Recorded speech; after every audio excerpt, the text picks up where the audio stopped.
આકાશવાણી સમાચાર નિશા શ્રીમાળી વાંચે છે. સૌપ્રથમ મુખ્ય સમાચાર. લોકસભાની આગામી 25 મેના રોજ યોજાનારી છઠ્ઠા તબક્કાની ચૂંટણીનું જાહેરનામું આજે પ્રસિદ્ધ થતાં ઉમેદવારી પત્રો ભરવાનો પ્રારંભ.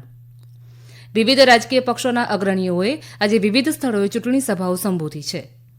રાષ્ટ્રીય પાત્રતા પરીક્ષા એટલે કે યુજીસી નેટ પરીક્ષા હવે 16ના બદલે 18મી જૂને લેવાશે. ભારતીય તટરક્ષક દળે ગુજરાત નજીકના દરિયાઈ વિસ્તારમાંથી ભારતીય બોટમાં લઈ જવાતો કેફી પદાર્થોનો 173 કિલો જથ્થો ઝડપ્યો છે. પૂર્વ આફ્રિકાના કેન્યા સહિત વિવિધ દેશોમાં ભારે વરસાદ અને પૂરના પગલે જનજીવનને ઘણી અસર થઈ છે. અને ભારતના વેલાવન સેન્થિલકુમારે ફ્રાન્સના પેરિસમાં યોજાયેલી પીએસએ ચેલેન્જર સ્ક્વેશ સ્પર્ધાનું બિરુદ જીતી લીધું છે. સમાચાર વિગતવાર. લોકસભાની આગામી 25 મેના રોજ યોજાનારી છઠ્ઠા તબક્કા માટેની ચૂંટણીનું જાહેરનામું આજે પ્રસિદ્ધ થતાં ઉમેદવારીપત્રો ભરવાનો આરંભ થયો છે. ઉમેદવારો માટે તેમના ઉમેદવારીપત્રો ભરવાની છેલ્લી તારીખ 6ઠી મે છે. 7મી મેએ ઉમેદવારીપત્રોની ચકાસણી થશે અને ઉમેદવારી પાછી ખેંચવાની છેલ્લી તારીખ 9મી મે છે. મતગણતરી 4 જૂને થશે. ઉલ્લેખનીય છે કે છઠ્ઠા તબક્કામાં 6 રાજ્યો અને 1 કેન્દ્રશાસિત પ્રદેશની 57 લોકસભા બેઠકો ઉપર ચૂંટણી યોજાશે.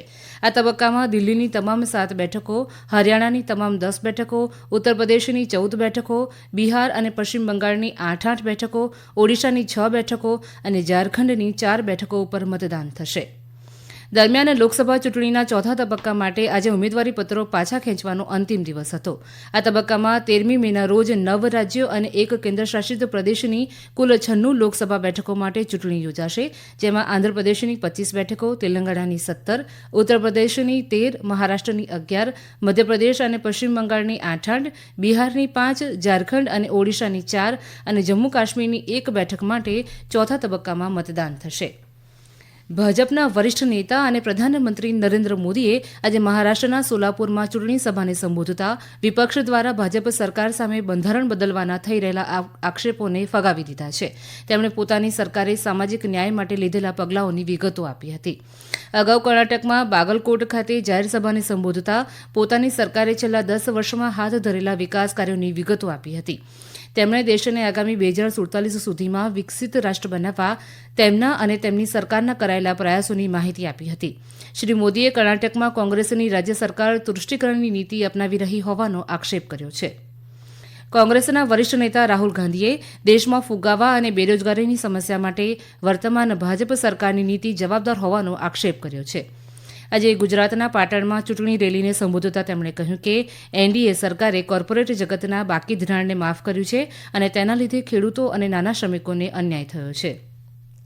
ગુજરાત પ્રદેશ ભાજપના અધ્યક્ષ સી.આર. પાટીલ પણ પોતાના પક્ષના ઉમેદવારોના સમર્થનમાં ચૂંટણી પ્રચાર કરી રહ્યા છે. ભાજપના વરિષ્ઠ નેતા રાજનાથસિંહે આજે લખનૌ લોકસભા બેઠક પરથી ઉમેદવારીપત્ર ભર્યું હતું. આ પૂર્વે તેમણે લખનૌમાં એક રોડ શો કર્યો હતો. તો ભાજપ નેતા સ્મૃતિ ઈરાનીએ પણ ઉત્તર પ્રદેશની અમેઠી બેઠક પરથી ઉમેદવારીપત્ર ભર્યું હતું. આ પૂર્વે તેમણે અમેઠીમાં રોડ શોને સંબોધન કર્યું હતું. સમાજવાદી પક્ષના વડા અખિલેશ યાદવે ઇટાવા જિલ્લામાં એક જાહેર સભાને સંબોધતા ભાજપ સામે બંધારણમાં ફેરફાર કરવાની ઈચ્છા ધરાવતો હોવાનો આક્ષેપ કર્યો છે. તો બદાયુ જિલ્લામાં બહુજન સમાજ પક્ષના વડા માયાવતીએ કેન્દ્રીય સંસ્થાઓ બાબતોએ ભાજપે અપનાવેલી નીતિઓની ટીકા કરી છે. બિહારના મુખ્યમંત્રી અને જેડીયુ પક્ષના વડા નીતિશકુમારે મધેપુરા વિસ્તારમાં ચૂંટણી રેલીને સંબોધતા એનડીએ સરકારના કાર્યકાળમાં હાથ ધરાયેલા વિકાસ કામોની વિગતો આપી હતી. તો એલજેપી રામવિલાસ પક્ષના વડા ચિરાગ પાસવાને આજે બિહારના મુઝફ્ફરપુરમાં રોડ શો યોજીને એનડીએના ઉમેદવાર માટે ચૂંટણી પ્રચાર કર્યો હતો. નેશનલ ટેસ્ટિંગ એજન્સીએ રાષ્ટ્રીય પાત્રતા પરીક્ષા એટલે કે યુજીસી નેટ પરીક્ષાની તારીખમાં ફેરફાર કર્યો છે. આ પરીક્ષા હવે આગામી 16 જૂનના બદલે 18મી જૂને યોજાશે. યુજીસી ચેરમેન જગદીશ કુમારે સોશિયલ મીડિયા પર વધુમાં જણાવ્યું હતું કે પરીક્ષાર્થીઓના પ્રતિભાવોના આધારે પરીક્ષાની તારીખમાં ફેરફાર કરવાનો નિર્ણય લેવાયો છે. એનટીએ દ્વારા સમગ્ર દેશમાં OMR પદ્ધતિથી યુજીસી નેટ એક જ દિવસે લેવાશે.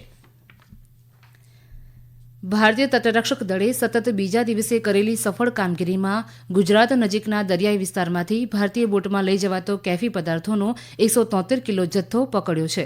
તટરક્ષક દળના જવાનોએ 2 વ્યક્તિઓની ધરપકડ પણ કરી છે. ઉલ્લેખનીય છે કે એક દિવસ પહેલા જ ભારતીય તટરક્ષક દળ અને ગુજરાતના ત્રાસવાદી વિરોધી દળ એટીએસે મોટા પ્રમાણમાં કેફી પદાર્થ લઈ જતી પાકિસ્તાની નૌકાને પકડી પાડી હતી. તપાસ સંસ્થાઓએ વધુ તપાસ હાથ ધરી છે. ઉલ્લેખનીય છે કે ભારતીય તટરક્ષક દ્વારા કેફી પદાર્થો લઈ જતી બોટ ઝડપી પાડવાનું છેલ્લા 3 વર્ષમાં હાથ ધરાયેલી આ ત્રીજી કાર્યવાહી છે.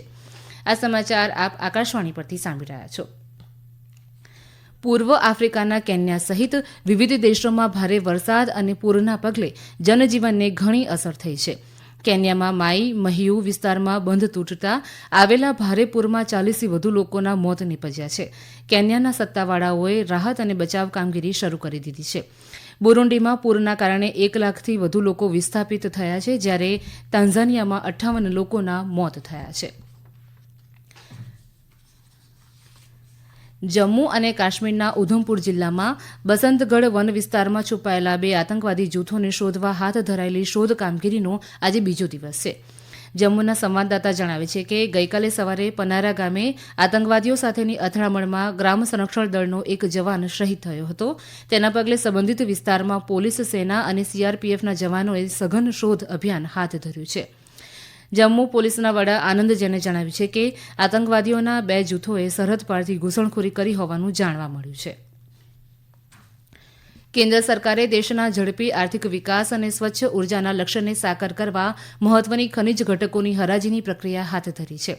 ખાણ અને ખનિજ મંત્રાલયના સચિવ વીએલ કાંથારાવે આજથી દિલ્હીમાં શરૂ થયેલા મહત્વના ખનિજોની શિખર બેઠકમાં આ મુજબ જણાવ્યું હતું. તેમણે કહ્યું કે નવેમ્બર 2023માં 20 અને આ વર્ષે ફેબ્રુઆરી મહિનામાં વધુ 18 ઘટકોની હરાજી કરવામાં આવી છે. આ પ્રસંગે ખાણ અને ખનિજ મંત્રાલય, ઉર્જા, પર્યાવરણ અને જળ પરિષદ અને શક્તિ એનર્જી ફાઉન્ડેશન વચ્ચે સમજૂતી કરાર ઉપર હસ્તાક્ષર કરવામાં આવ્યા હતા. આ સમજૂતી કરારનો હેતુ દેશના આર્થિક વિકાસ માટે મહત્વના ખનિજોના જ્ઞાનનો પ્રચાર કરવાનો છે. આ પ્રસંગે પૃથ્વી અને દરિયામાંથી ખનન દ્વારા મેળવવામાં આવેલા મહત્વના ખનિજોનું પ્રદર્શન પણ યોજાયું હતું. જમ્મુ અને કાશ્મીરના ઘણા વિસ્તારોમાં ગઈકાલથી થઈ રહેલા ભારે વરસાદ અને ભેખડ ધસી પડવાના બનાવોને કારણે તેમજ ઊંચાઈવાળા વિસ્તારોમાં થઈ રહેલી હિમવર્ષાના કારણે સામાન્ય જનજીવનને અસર થઈ છે. કાશ્મીરને દેશના અન્ય સ્થળો સાથે જોડતા જમ્મુ અને શ્રીનગર રાષ્ટ્રીય ધોરીમાર્ગ ઉપર આજે ઘણા સ્થળોએ ભેખડો ધસી પડતા વાહન વ્યવહારને અસર થઈ છે. આજે પણ થઈ રહેલા વરસાદને કારણે રાહત અને બચાવ કાર્યને અસર થઈ છે. રામબન કિશ્તવાર જિલ્લામાં સત્તાવાળાઓએ વરસાદને કારણે શાળાઓ બંધ રાખવાનો આદેશ કર્યો છે. કિશ્તવારમાં બશા ગામમાં ભેખડ ધસી પડવાથી 2 મકાનોનું નુકસાન થયું છે. ભારતના વેલાવન સેન્થિલકુમારે ફ્રાન્સના પેરિસમાં યોજાયેલી વ્યવસાયિક સ્ક્વેશ સંગઠનની પીએસએ ચેલેન્જર સ્ક્વેશ સ્પર્ધાનું બિરુદ જીતી લીધું છે.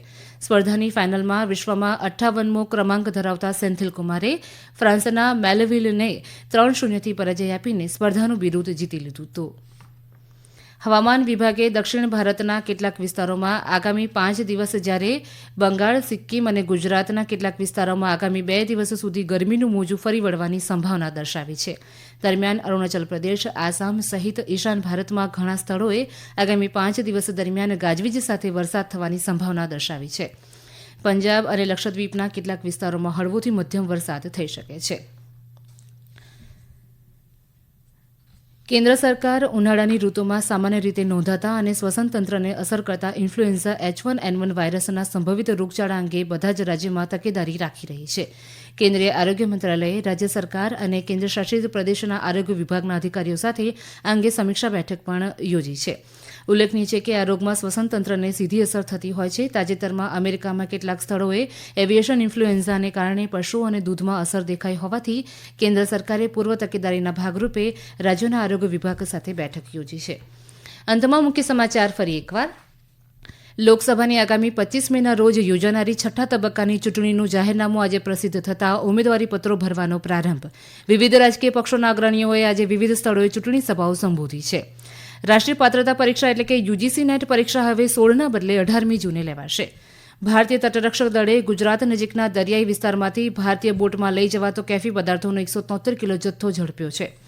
પૂર્વ આફ્રિકાના કેન્યા સહિત વિવિધ દેશોમાં ભારે વરસાદ અને પૂરના પગલે જનજીવનને ઘણી અસર થઈ છે. અને ભારતના વેલાવન સેન્થિલકુમારે ફ્રાન્સના પેરિસમાં યોજાયેલી PSA ચેલેન્જર સ્ક્વેશ સ્પર્ધાનું બિરુદ જીતી લીધું છે. આકાશવાણી પરથી સમાચાર પૂરા થયા.